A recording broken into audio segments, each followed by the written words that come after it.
اور اس سے کیا جو ہے وہ بے بسی کی تصویر بنا ہوا ہے. خان کو میں نے کہا تھا کہ یار فضول میں نا اسٹیبلشمنٹ کے ساتھ جنگ نہ چھڑو, ہاں اصولی معاملات پہ ہوتے ہیں لیکن ایسے ہی کسی کو کچھ کہہ دینا کسی کو کچھ کہہ دینا ان معاملات میں نہ پڑو. بہرحال جی اب حامد خان آ چکے ہیں میدان کے اندر اور سربراہ legal committee P T I مقرر ہو چکے ہیں. یہ بہت بڑا ریلیف ہے. حامد خان جیسے لوگ, لطیف خوسا جیسے لوگ, اعتزاز احسن جیسے لوگ جب کسی عدالت میں جاتے ہیں تو ججز حیا کرتے ہیں, ججز احترام کرتے ہیں چاہے جتنے بھی کمپرومائزڈ ہوں. تو ایسے لوگوں کا آنا خان کے لیے ایک بڑا ریلیف ہے. یہ چھکے چوکے والے جو ہیں ان کو خان نے ویسے ہی زیادہ ہوشیار کر دیا ہے. چلیں ہر کسی کا اپنا ایک رول ہوتا ہے, ہر کسی کو حق ہے, کوئی جونیئر ہو کوئی سینئر ہو, لیکن سینئر اس کروشل موقع پر سینئر کا ہونا بہت ضروری تھا. اور حامد خان جو اب آ گئے ہیں تو میرے خیال سے ایک بڑی جو ہے وہ پیش رفت ہے. چودھری پرویز الہی کو آج نیب کے حوالے سے بھی لاہور ہائی کورٹ کے اندر فیصلہ محفوظ ہو گیا, جو نیب کا مقدمہ, اور پھر ایک بونڈا سا مقدمہ کہ محمد خان بھٹی ان کو پرنسپل سیکرٹری کیوں انہوں نے لگایا. ایک 21ویں 22ویں گریڈ کا شاید افسر ہے, ان کو کیوں لگایا؟ وزیر اعلیٰ ہے بھائی جان, وزیر اعلیٰ کے پاس اختیار ہوتا ہے اپنا سٹاف اپوائنٹ کرنے کا. اگر وزیر اعلیٰ بھی نہیں کر سکتا تو پھر یہ والا کام بھی آرمی چیف نے کرنا ہے کہ آرمی چیف سے اپروول لی جائے. تو وہ ایک بھونڈا سا کیس, اس کے اندر بھی آج خان کو اینٹی کرپشن کی عدالت میں وہ اپنا چودھری کو پیش کیا گیا ہے, اور دونوں مقدمات اب چلتے ہوئے نظر نہیں آ رہے. وہ دونوں مقدمات کے اندر کچھ حاصل نہیں ہونے جا رہا جس طرح سے چودھری پرویز الہی کے ساتھ کیا جا رہا ہے. مقصد ان کا یہی ہے, جس طرح وہ آباد فاروق کا بیٹا عمار رات کو اتنا بڑا جنازہ ہوا, آج پورے ملک کے اندر غائبانہ نماز جنازہ ہوں گی, چودھری کو بھی ان کا مقصد یہ کہ چودھری یا تو مر جائے یا پریس کانفرنس کر جائے, تو تب تک یہ نہیں چھوڑیں گے. وہ شیخ رشید صاحب کو پرسوں گرفتار کیا تھا, کل پیش کرنا تھا عدالت کے اندر. اگر آپ گرفتار کرتے ہیں کوئی پیشی نہیں, آج پتہ نہیں کرتے ہیں یا نہیں کرتے. بہرحال آج شیخ رشید کے حوالے سے بڑی اہم سماعت ہوئی ہے اسلام آباد ہائی کورٹ کے اندر. اور ایک تو جناب Bilawal Bhutto, chairman Peoples Party Bilawal Bhutto کا جو ہے نا وہ مقدمہ تھا شیخ رشید پر کہ نازیبا زبان استعمال کی ہے. شیخ رشید کراچی اور بلوچستان میں درج مقدمات کو خارج کرنے کی درخواست. اسلام آباد کے وقوع کا مقدمہ دوسرے صوبوں میں کیسے درج ہو سکتا ہے, اٹارنی جنرل سے معاونت طلب.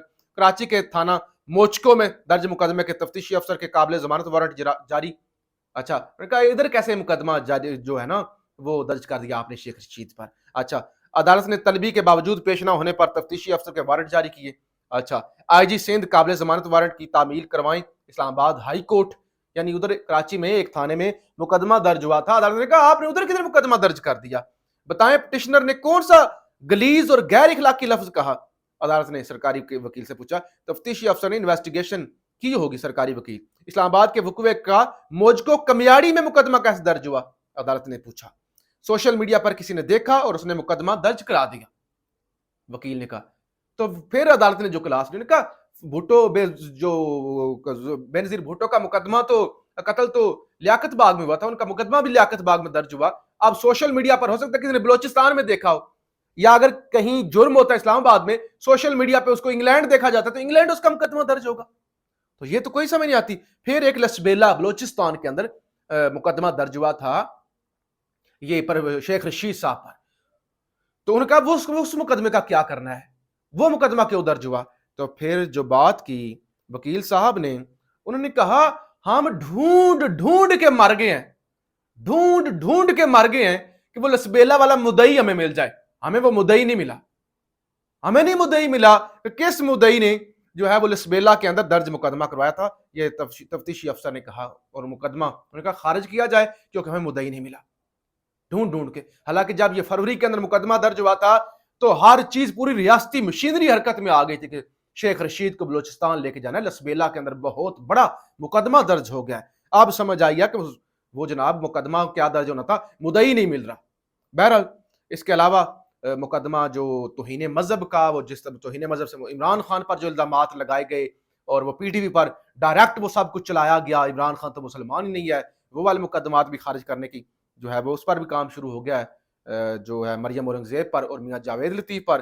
بلاول بھٹو لاہور بیٹھے ہوئے ہیں, آج لاہور میں ان کا 7واں دن ہے, مختلف جو ایکٹیویٹیز ہیں ان کے اندر وہ مصروف ہیں.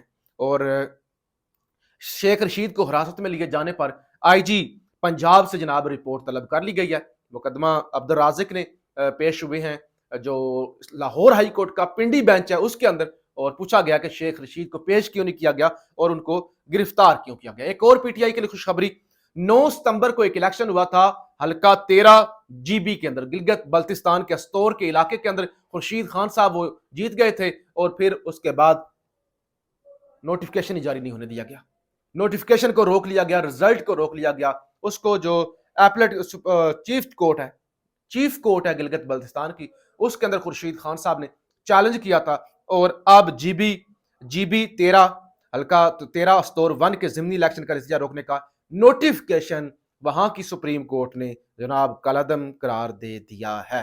تو یہ بھی ایک پی ٹی آئی کے لیے بڑی پیش رفت ہے، جبکہ نواز شریف کہتے ہیں جی اگر ہم نے قربانی دی ریاست کی خاطر، اپنی سیاست کی، اور یہ جو ایک 13-14 جماعتوں کا اتحاد تھا، اگر یہ پاکستان کو ڈیفالٹ ہونے سے نہ بچاتے تو آج 1000 روپے لیٹر بھی پاکستان کے اندر پیٹرول نہ مل رہا ہوتا، 1000 روپے لیٹر بھی پیٹرول نہ مل رہا ہوتا۔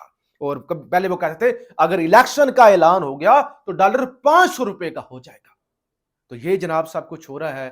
وہ خواتین پی ٹی آئی کی جو لاہور سے گرفتار ہیں پچھلے 4-5 مہینوں سے، ان کے مقدمات کی ضمانتیں کبھی نہیں ہوتی، کبھی کچھ نہیں ہوتا، کبھی کوئی دفعہ لگ جاتی ہے، آج پھر جو ہے ان کی کیس کی سماعت جو ہے وہ آگے تک ملتوی ہو گئی۔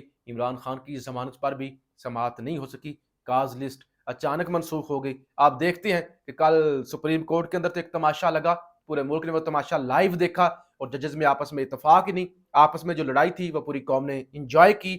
آپ دیکھتے ہیں جو پاکستان کے اصل مسائل ہیں، جینون مسائل ہیں، اور یہ جو مدعی پتہ نہیں کہاں سے اٹھ کے آ جاتے ہیں، مقدمہ درج کرا دیتے ہیں، اس حوالے سے چیف جسٹس قاضی فائزی صاحب کیا کریں گے؟ پاکستان زندہ باد۔